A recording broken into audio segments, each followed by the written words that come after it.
A very good afternoon and welcome to Younib TV News at 1. My name is Eunice Mutua and thank you for joining us this hour. We are coming to you live with the latest updates from around the country, including the presentation of the Finance Bill 2025-2026, which happened yesterday at the National Assembly. With this and more, let's first have a look at the highlights.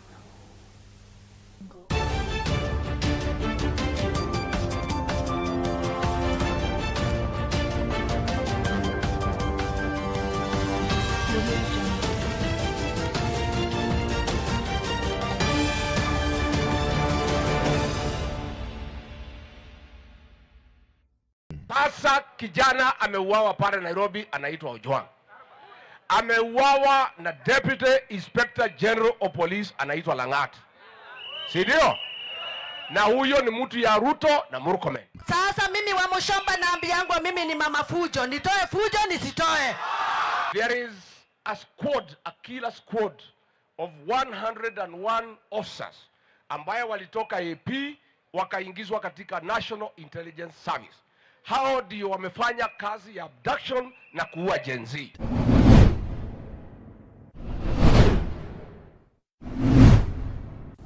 Tunalaani ile kitendo ambayo ilifanyika ya afisa moja ama afisa wawili kuangamisha maisha ya yule kijana. Mtu yoyote ambaye aliumiza ule mtoto ambaye amekufa katika seli ya polisi lazima achukuliwe hatua ya sheria.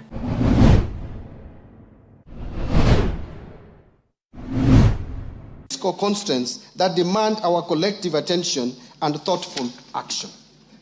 1.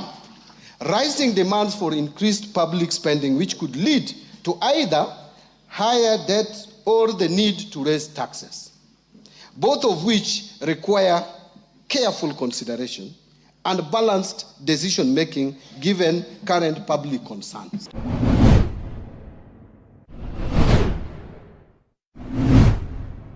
No single agency or country can confront these complex crimes in isolation.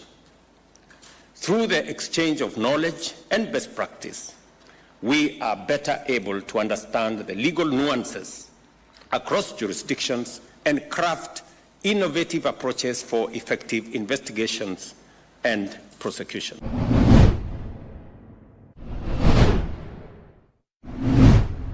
Simon alikatwa mikono yote. Saizi tutaenda kumsika mtu hana mikono. Simon alikufa kwa kupigwa kifua, akafunjwa makoti na pia akawa suffocated. So we are very sad kwa sababu huyu mtu ni kama aliteswa for more than 3 days.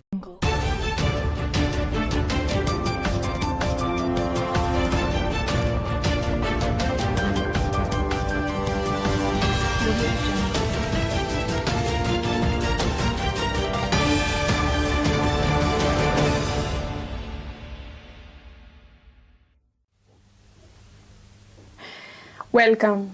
Now, John Mbadi, Cabinet Secretary for the National Treasury of Kenya, has presented a bold strategy to finance the 4.29 trillion Kenya shillings budget for the fiscal year 2025-2026. A deficit of more over 923 billion shillings is part of that, and it will be primarily funded by local borrowing. It is anticipated that income taxes on business earnings and wages will account for 1/3 of local revenue. Constraints that demand our collective attention and thoughtful action. 1. Rising demands for increased public spending which could lead to either higher debt or the need to raise taxes, both of which require careful consideration and balanced decision-making given current public concerns. We are proposing that we move most of the commodities from zero rating to exempt. However, I was very conservative. I left out many commodities, like bread, like milk. I did not move them from zero rating. Why? Simply because of politics. If I did that, you'd be killing me here, yes, even if you are not benefiting from it. Yes. So wacha niwache, muendelee kuenjoy.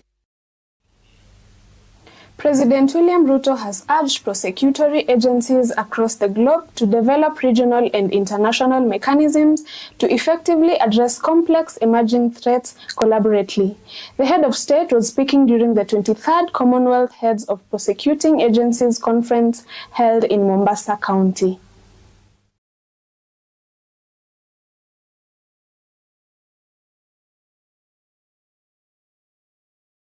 No single agency or country can confront these complex crimes in isolation.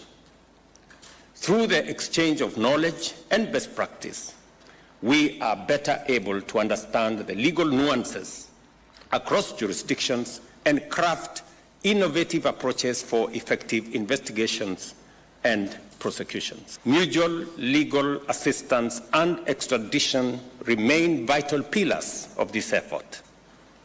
They provide formal pathways for cross-border information sharing. Joint investigations allow for real-time collaboration and pooled expertise, enabling us to dismantle criminal networks more effectively. Equally important is the vigorous pursuit of asset tracing, confiscation, and forfeiture. Denying criminal enterprises the proceeds of their illicit activities is key to undermining their operations. I challenge the heads of prosecution agencies here to give priority to this particular endeavor.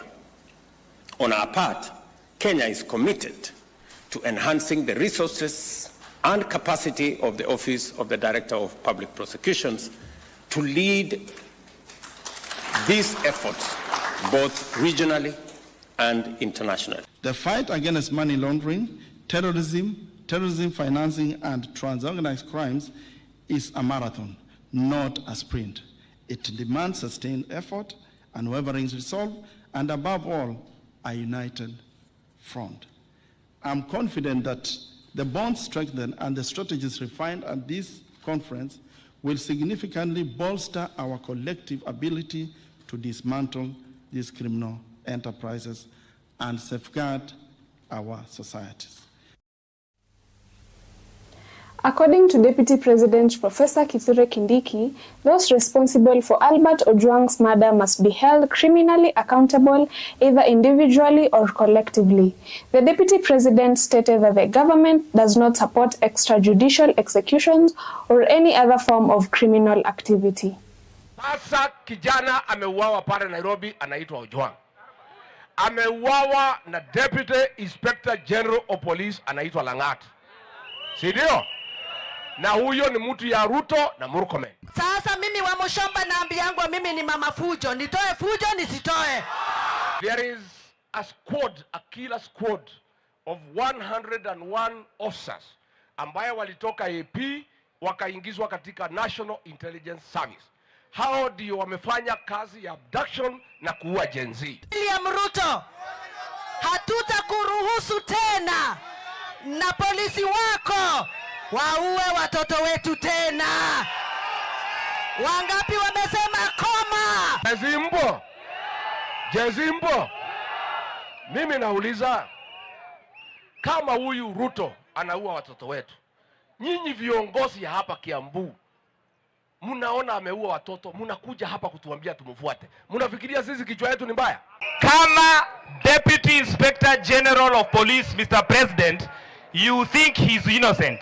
Si akae kando uchunguzi ifanyike, kama hajaua arudi kwa ofisi. Kwa nini mnakataa akae kando na kila mahali? Whenever there is an incident, mtu si anakaa kando? Rigathi Gachagua, the head of the DCP party, has demanded that Deputy Inspector General of Police Eliud Lagat to quit immediately, claiming that he was part of a murderous gang that killed blogger Albert Ojwang. Gachagua also accused President Ruto of protecting those engaged in illegal executions. He said this during a rally in Githunguri. Sasa kijana ameuawa pale Nairobi, anaitwa Ojwang. Ameuawa na Deputy Inspector General of Police anaitwa Langat. Si ndio? na huyo ni mtu ya Ruto na Murkomen. Sasa mimi wa Mushomba naambiangwa mimi ni mama fujo, nitoe fujo nisitoe? There is a squad, a killer squad of 101 officers ambayo walitoka AP wakaingizwa katika National Intelligence Service. Hao ndio wamefanya kazi ya abduction na kuua Gen Z. William Ruto, hatutakuruhusu tena na polisi wako waue watoto wetu tena. Wangapi wamesema koma? Jezimbo. Mimi nauliza, kama huyu Ruto anaua watoto wetu, nyinyi viongozi ya hapa Kiambu munaona ameua watoto, munakuja hapa kutuambia tumfuate. Munafikiria sisi kichwa yetu ni mbaya? Kama Deputy Inspector General of Police, Mr. President, you think he's innocent. Si akae kando uchunguzi ifanyike, kama hajaua arudi kwa ofisi. Kwa nini mnakataa akae kando na kila mahali? Whenever there is an incident, mtu si anakaa kando? We are going for a short break and we'll be back with more. Don't go far.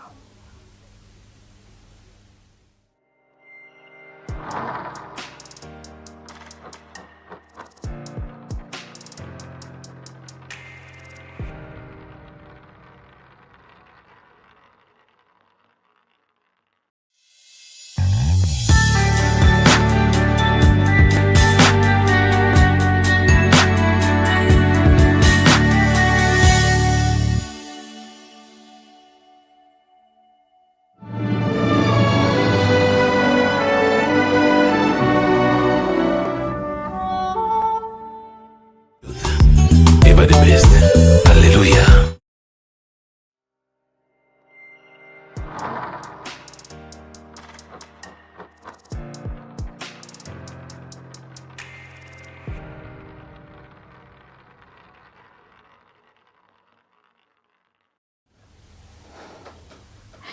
Welcome back. Kenya has finally gotten a supply of life-saving immunizations after months of vaccine shortages that left newborns vulnerable and parents worried. On Wednesday, June 11th, the shipment, which contained 3 million doses of BCG vaccine and 3.2 million doses of oral polio vaccine, was formally received by Dr. Ouma Oluga, Principal Secretary for Medical Services.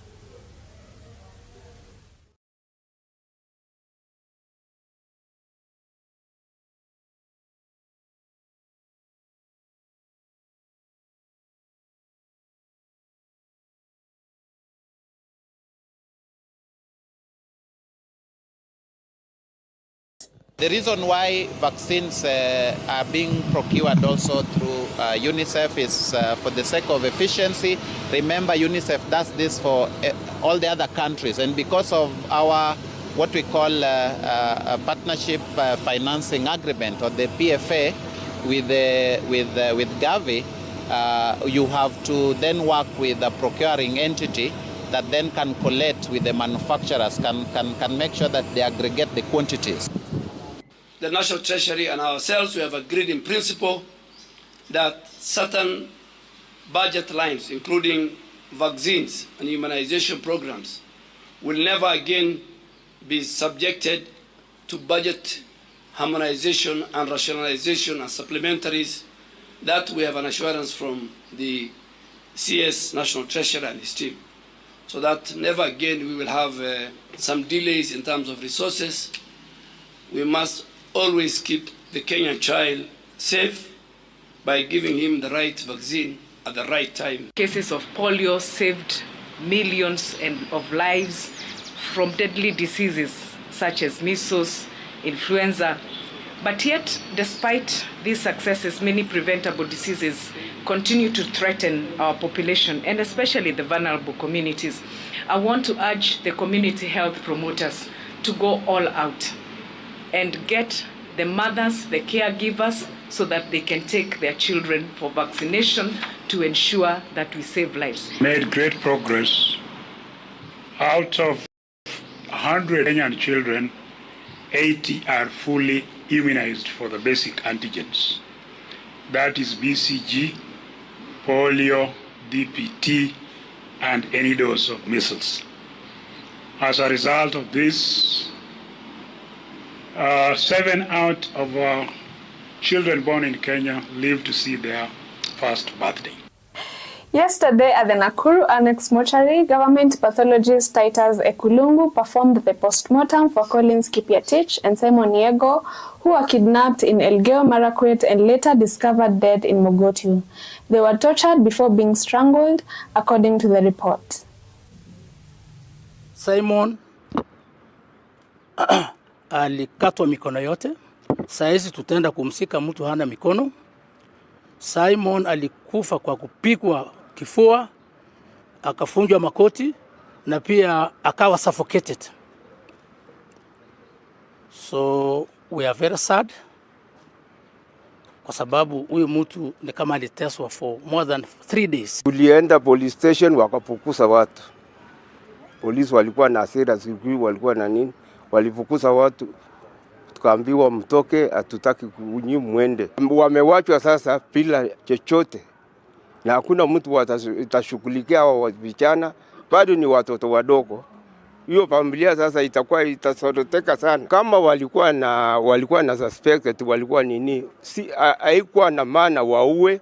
Si watu wangeulizwa tu na wasikie ile statement yao. Serikali kwamba sisi kama familia tutataka ukweli, because it's sad mtu ateswe bila kujulikana ni nini. Sisi kama familia tujui Simon aliteswa juu ya nini, because wangekamatwa na wapelekwe kotini. Now on to sports. The Professional Golfers of Kenya, PGK, have launched the player development program that will be anchored by a new tournament, the Equator Tour. The launch is the first step in an ambitious plan to qualify a Kenyan professional golfer for the 2028 Los Angeles Olympic Games. The plan is an initiative of the Golf Federation and the Government of Kenya through the Ministry of Sports, together with a number of corporate partners. Inviting elite juniors and amateurs to compete alongside us as professionals, where we'll establish a clear roadmap for player progression, ensuring that every aspiring golfer in Kenya sees a clear pathway to the top. It's been a long time coming initiative that we've all been yearning for as professional golfers, because the backup system of just getting players into competition mode and getting ours out there for the exposure that really calls for this game is what all of us at PGK has been looking forward to. This is purely to support golf development. And what we asked for is, don't tell us about tours. Tell us how you prepare for the tours. And that's what we are sponsoring. This joint effort is about preparing our players for the tours.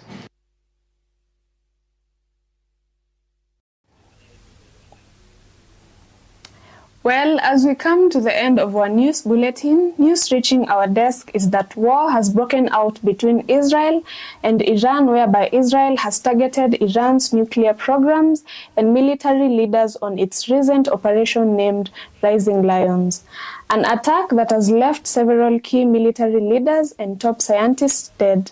General Hussein Salami, the commander-in-chief of the Islamic Revolutionary Guard, Golmari Rashid, the commander of Qatam Central Headquarters, Feredon Abbasim, nuclear scientist and former head Iran's Atomic Energy Organization, Mohammed Mahdi, another nuclear scientist involved in Iran's nuclear weapons program, Mohammed Bagheri, chief of staff of Iran's armed forces, whereas Ali Shamakani, a senior advisor to Iranian supreme leader Ayatollah Ali, has been seriously injured according to the Iranian reports.